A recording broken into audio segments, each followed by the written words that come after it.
सुमेर नगरी के पराक्रमी राजा जयसिंह अपने काफिले के साथ रूपनगर की ओर बढ़ रहे थे। उनके साथ था एक अद्भुत बोलने वाला तोता। यह तोता और कोई नहीं बल्कि महान राजा विक्रमादित्य ही थे। महान विक्रमादित्य की आत्मा इस तोते के शरीर में कैद थी। उनके ही सेवक नाई के द्वारा विश्वासघात किए जाने के कारण एक तोते का रूप धारण किया था। अब तोते बने विक्रमादित्य और राजा जयसिंह कई नदियां पार करके, ऊंचे पहाड़ों को लांघते हुए और घने जंगलों से गुजरते हुए जब वे अंततः रूपनगर की सीमा में पहुंचे तो तोते ने धीरे से कहा, राजन, अब हमें अपनी पहचान बदल लेनी चाहिए। राजसी वेशभूषा में रहोगे तो लोग हमें तुरंत पहचान लेंगे।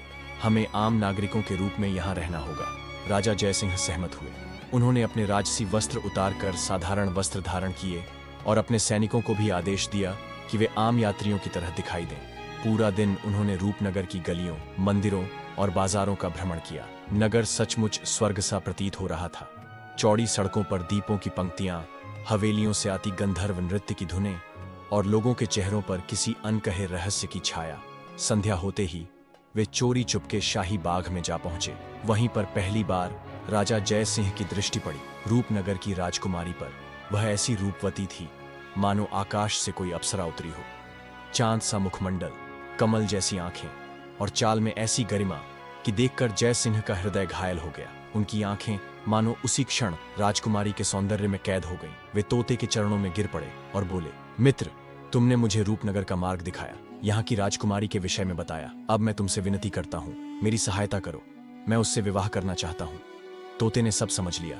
मुस्कुराते हुए बोला, राजन, चिंता मत करो, मैं तुम्हारा साथ दूंगा, लेकिन पहले हमें इस नगर के रहस्य को समझना होगा। रात का इंतजार करो। रात्रि का समय हुआ।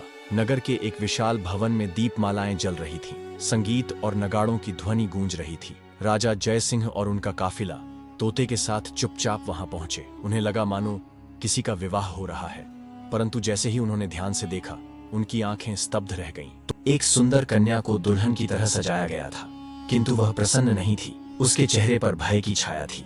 पूछने पर पता चला, रूपनगर एक भयानक शाप से ग्रस्त था। जंगल की गहराई में रहने वाला दैत्य दंभकासुर हर महीने मांग करता था कि उसे एक कुमारी कन्या दुल्हन बनाकर भेजी जाए। वह कन्या उसकी गुफा में पहुंचते ही नष्ट हो जाती थी।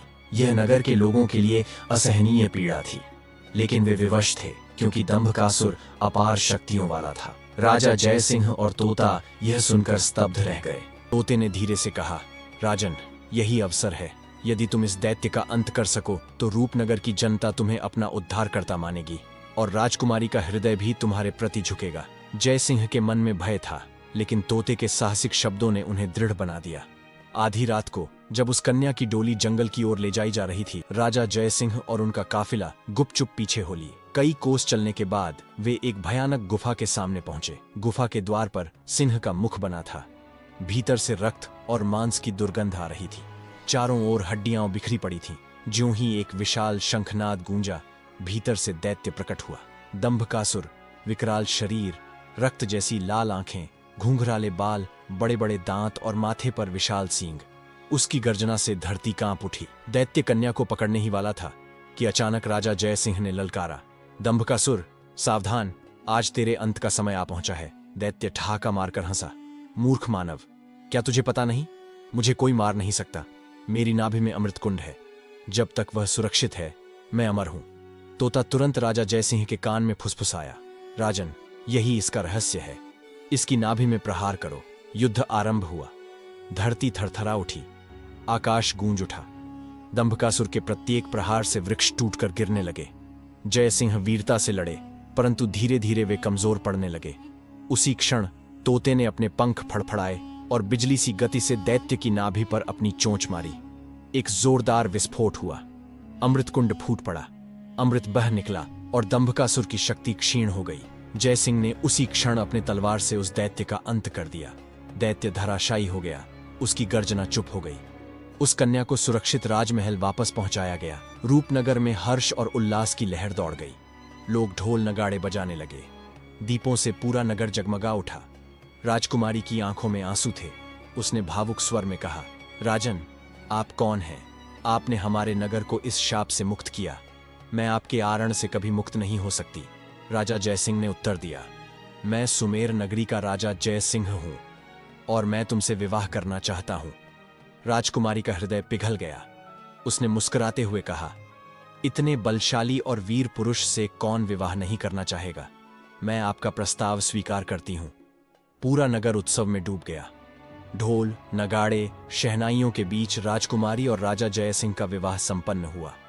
कुछ दिन बाद जब सुमेर नगरी लौटने का समय आया तो राजा जय सिंह ने तोते से कहा, मित्र, तुमने मेरी इतनी सहायता की, मैं तुम्हारा रानी हूं, बताओ मैं तुम्हारे लिए क्या कर सकता हूं। तोता रहस्यमय मुस्कान के साथ बोला, राजन, समय आने पर मैं स्वयं तुम्हें अपना वचन याद दिलाऊंगा। अभी हमें शीघ्र अपनी नगरी लौटना चाहिए। राजा जय सिंह और उनकी नवविवाहिता रानी राजकुमारी के साथ काफिला धीरे धीरे सुमेर नगरी की ओर निकल पड़ा। यात्रा की उस डगर पर उनके मन में बस एक ही भावना थी, कृतज्ञता और प्रेम। लेकिन उन्हें यह नहीं पता था कि तोते का रहस्य अभी अधूरा है और उसकी गाथा आगे और भी अद्भुत मोड़ लेने वाली है। आगे का वीडियो देखने के लिए कमेंट में नेक्स्ट पार्ट लिखें। धन्यवाद।